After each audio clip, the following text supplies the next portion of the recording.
आज मैं आपको एक ऐसी टेक्निक बताने वाला हूँ जिससे आपका पढ़ने का तरीका बदल जाएगा। आपको चीज़ें ज़्यादा याद रहेगी और पढ़ाई में फोकस भी बढ़ जाएगा।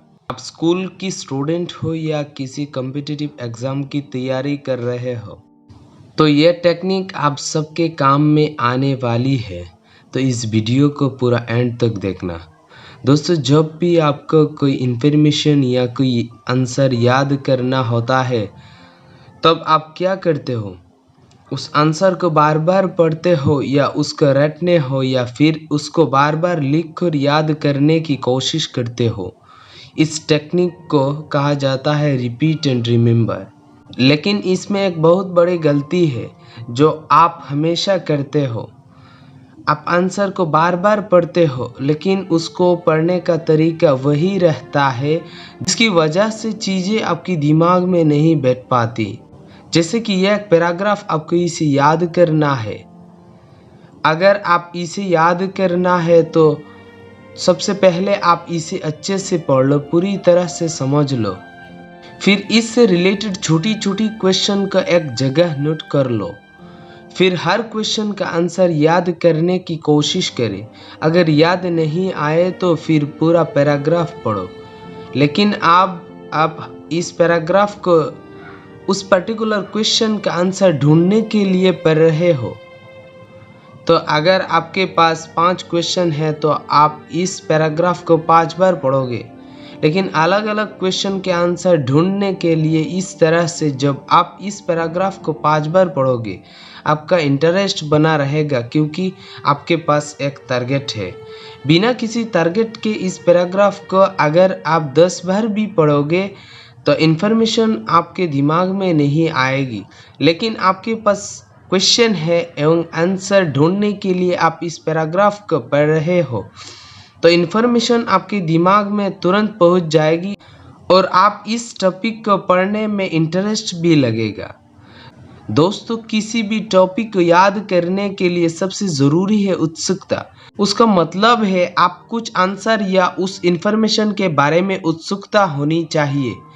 आपके मन में क्यूरियोसिटी होनी चाहिए। सिंपल लैंग्वेज में समझो तो आपको इंटरेस्ट होना चाहिए। जैसे मैं आपके बोलूँ इस पैराग्राफ को पढ़ो तो आपका इंटरेस्ट नहीं आएगा। लेकिन मैं आपसे पूछूं इस पैराग्राफ के दूसरे लाइन पर क्या है, आपका फोकस उस पैराग्राफ की दूसरी लाइन पर जरूर जाएगा। टॉपिक के सबसे अच्छा बात यह है कि इसमें जो क्वेश्चन है वो आप बनाना है, तो आप उस क्वेश्चन को बनाने के लिए इस पैराग्राफ को और अच्छे से पढ़ोगे, आपको बुरी नहीं लगेगी। पहले आप उस पैराग्राफ को पढ़ोगे और आप इस पैराग्राफ को इसीलिए पढ़ोगे कि आप इससे 5 क्वेश्चन निकालना है। फिर आप उस पैराग्राफ को अच्छे से पढ़ोगे क्योंकि आप उस 5 क्वेश्चन का आंसर भी ढूंढना है। इस मेथड को आप एक बार ज़रूर ट्राई करके देखना।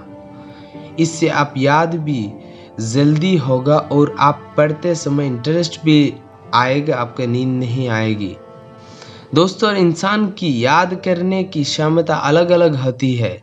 माना कि हमें किसी और इंसान की खुद को कंपेयर नहीं करना चाहिए, लेकिन अपनी क्षमता के हिसाब से हमें पूरी कोशिश करनी चाहिए। अगर आप अपनी 4 सेंसेस की इस्तेमाल करेंगे तो आपकी चीज़ें ज़्यादा याद रहेगी।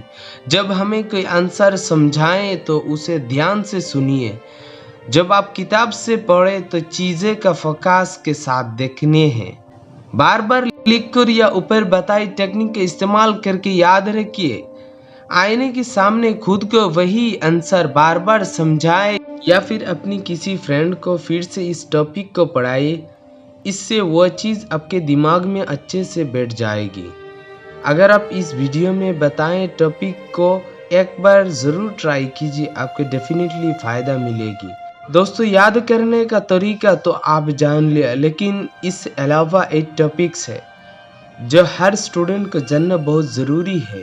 जैसे कि पढ़ने का समय आलस्य हटाने के तरीका, रात भर जागकर पढ़ने के तरीका क्या है, फोकस पावर बढ़ाने का तरीका क्या है, सुबह जल्दी उठने का तरीका क्या है और मन में आने वाले गलत विचार को रोकने का तरीका क्या है। सेल्फ कॉन्फिडेंस बढ़ाने का तरीका, दिमाग तेज बढ़ाने का तरीका, पढ़ते समय मन लगाने का तरीका, वह सब आने वाले वीडियो में ज़रूर मिलेगा।